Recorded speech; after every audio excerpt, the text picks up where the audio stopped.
Net gain, networking, encouragement, and training. Brought to you by Jack of all people trades, helping snow and landscape companies recruit, train, and retain the best employees. Welcome to Net Gain. This is networking, encouragement, training. I'm your host, Evan Tashwire from Jack of all people trades. Got a special guest with me tonight. Kory, introduce yourself to the people. How you doing? I'm Kory. Worked with Evan on and off here a couple times, but I've been in snow for probably 20 years in some capacity or another. I've been out on my own. I've worked for a management company. I've worked for self-performing companies. I've been at the dumb end of a shovel. And basically, there's not a whole lot I haven't done in this snow world that we all apparently like for some odd reason. Currently at a larger mid-size, I guess you say, landscape company that also does snow. Currently the snow operations manager here. Like I said, we're based in central Jersey. We service 5 counties around here and a little bit of what I call overseas, Staten Island. 100 plus sites of varying sizes, mainly larger retail, industrial, warehousing, things of that nature. Past experiences have been similar sites, similar things, and I love the snow for some odd reason. No doubt. And that's what we're going to really talk about tonight. So Net Gain, it's networking, encouragement, and training. So, always want to start off with an encouragement. And my encouragement, which actually is going to get into what we talk about a little bit, is really build what I call your pivot muscle. So what I mean by that is understanding that, number one, things will go wrong. Even if you plan for it, things are going to happen. So a good muscle to build is being able to pivot. So being able to pivot with giving grace to yourself, that even though you prepped it happen, being able to pivot to give grace to others, but then also being able to pivot to build that muscle so you don't just freeze and stand there, but you actually are able to say, all right, you know what, that didn't work. It's okay, but we got to do something different and really go with that. So I think being able to, give yourself grace, not have that deer in the headlights look, or even when you get the deer in the headlights look, give yourself grace that, hey, it's okay to have the deer in the headlights look, but it's not okay to stand in the headlights. We got to move. We got to do something different. So anything you'd say to encourage the people with that? I would say just kind of my attitude on it is whatever it takes to just make things happen. Have a plan A through Z and then start over again at day one is kind of what I do. And don't be afraid just to make things happen and deal with it later kind of thing. Yeah. Yes, I do have a way of just getting things done sometimes and doing that whatever it takes kind of thing, and with consequences or whatever later. I've taken gates apart. I've moved things with chains, just to get stuff done.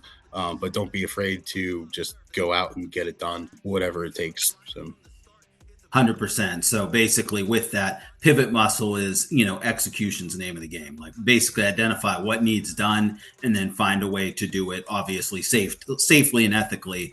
But, as long as you're doing it safe and you're doing it ethical, at that point, move. Like if plan A, like you said, A, B, C didn't work, go to D. And we'll talk a little bit about that tonight because you and I have some history of plans A, B, and C not quite working. So with that, tell the people, who know you maybe know you, don't know me or don't know you, how we worked together. So kind of give a little background just of how we got connected.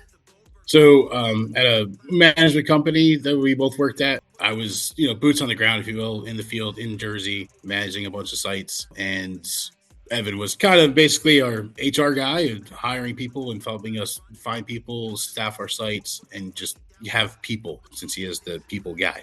We, have put together crews of people over normal business hours. And then we've also done that 5 a.m. Hey, I need a guy.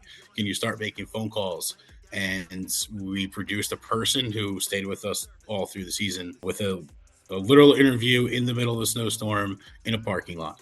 So got the guy in there, got him onboarded and paperwork squared, and stuck him in the machine, showed him the site, and away he went. And he was one of our better operators for the entire season. And just so the audience knows, that was not plan A, B, or C right there. I think we were definitely back out the alphabet by that point. Yeah, that was like Q or R or something like that. So something like that. Yeah, a very interesting time, but that was definitely an example of just putting something together and pivoting to have a not just a warm body, because they are still humans and people, but having a warm body who can operate a machine, just appear out of nowhere. So it definitely worked out. 100%. So yeah, like Kory said, we worked together. We were a company. I was there full time. I had hired him on originally seasonally, then full time field ops manager. So he was boots on the ground. I always said, I was talking to someone the other day where I was hired as a recruiter, but I said, like any small company, if you're good at stuff, they give you more stuff to do. So it became recruiter, then talent management, training, onboarding, basically anything with the HR people.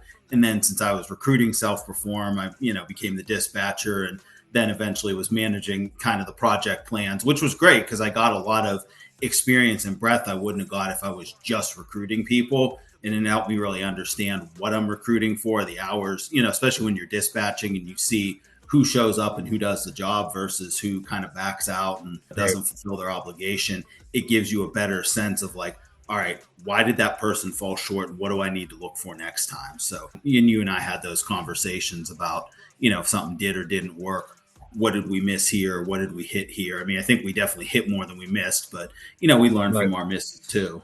Yes. And a couple, I think only at this point now, I think only one of those people that, we hired back then are actually still with me and has followed me to two different companies now to do snow with me.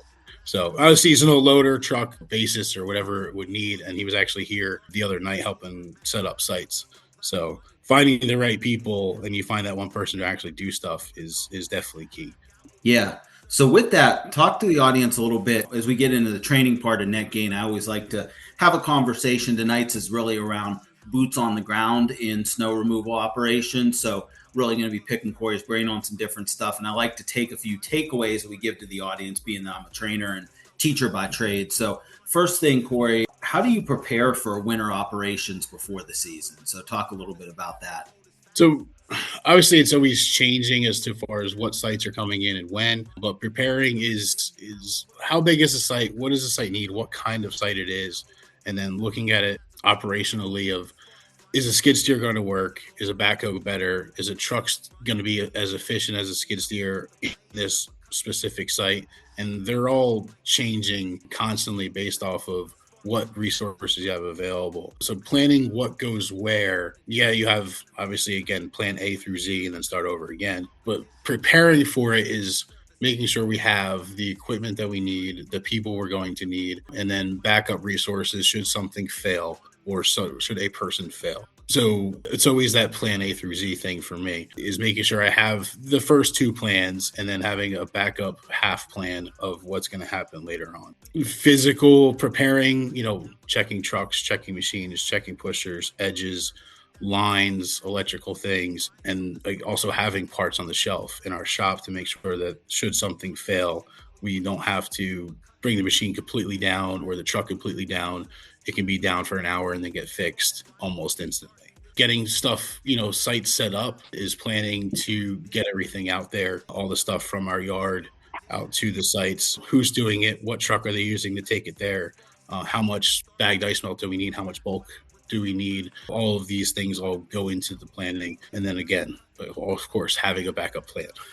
Yeah, definitely. So a couple things I heard there that I'd say is takeaways is number one, understanding and clarifying levels of service in your contract, because, understanding the level of service, what their expectations is, along with the size and makeup of the site and, hours of operation tells you how you're going to service. So you can't make that plan if you don't know what we talked about earlier, what's the end goal? If you don't know the end goal, if the end goal is like a hospital situation where they want 24/7, as close to bare pavement as you can get, keeping everything open and clear, then that's a different level of service as than, say, a warehouse that might say, hey, keep us open during the day, but on the weekends, don't touch it. Nobody's going in or out. So that's one thing.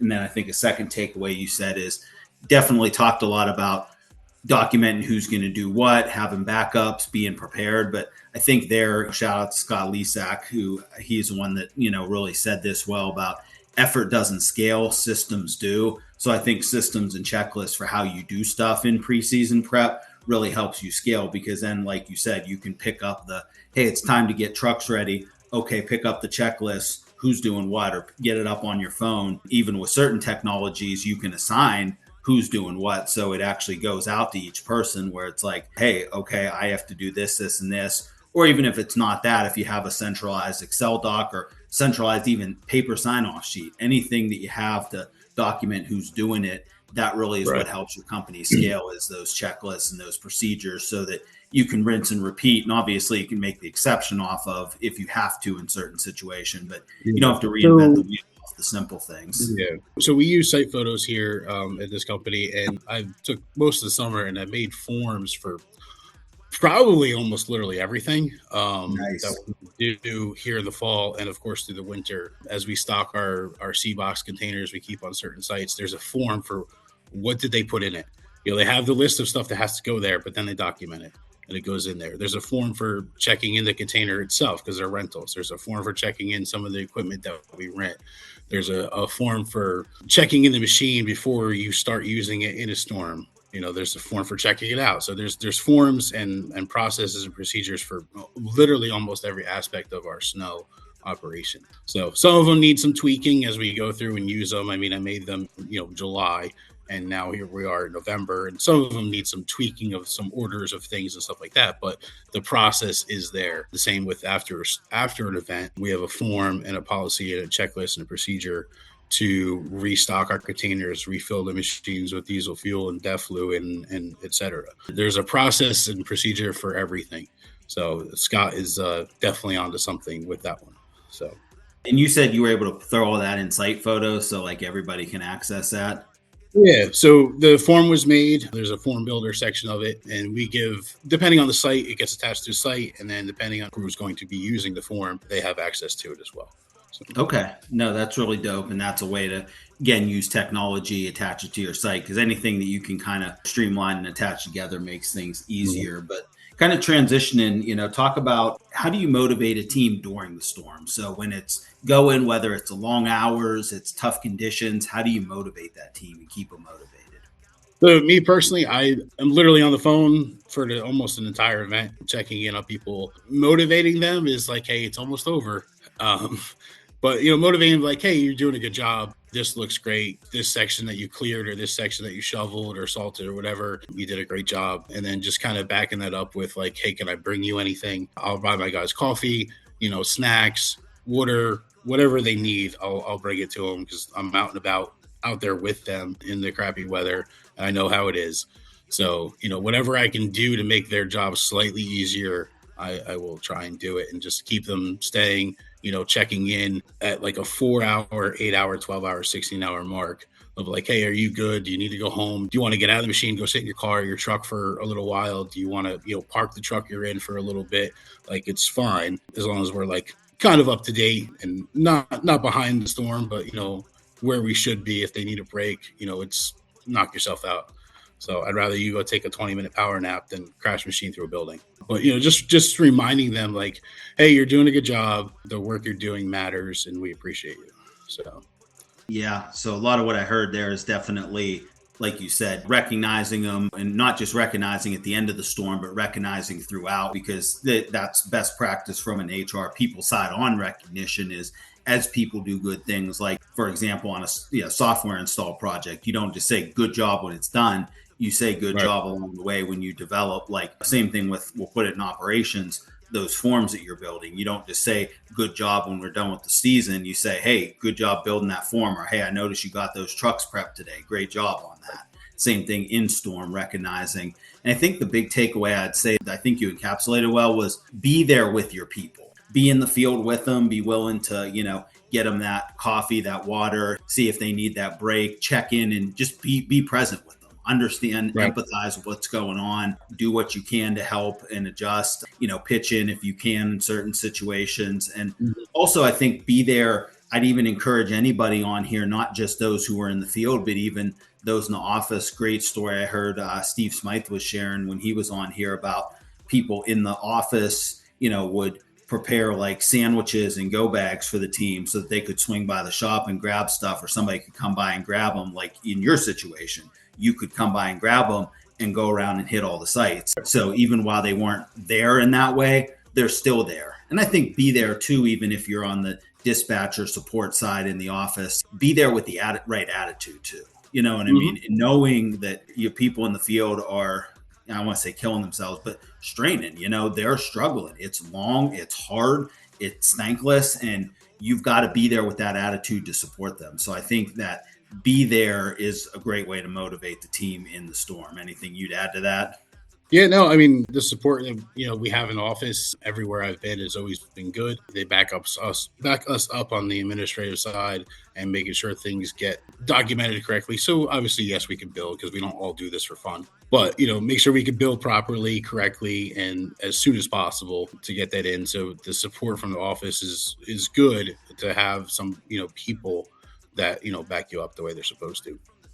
100%. And like you said, I think it's important that you get that billing in, because obviously people remember pain, but people forget pain. I'm sure anybody in snow can attest. It's like when it hits, that pain of that season's there, but you get a season or two or even a couple months down the road, people kind of forget about that pain a little bit. But when it's like you did a good job and got them out of that jam, then they're Right. more like, okay, you know what, this was something that I really wanted to do. So definitely. Administration, back office stuff, answering the phone at 2:00 in the morning, 3:00 in the morning with a question, or if we have a problem with, something technical I can't do in the truck on the computer, is super helpful on both sides, operationally and obviously for the customer.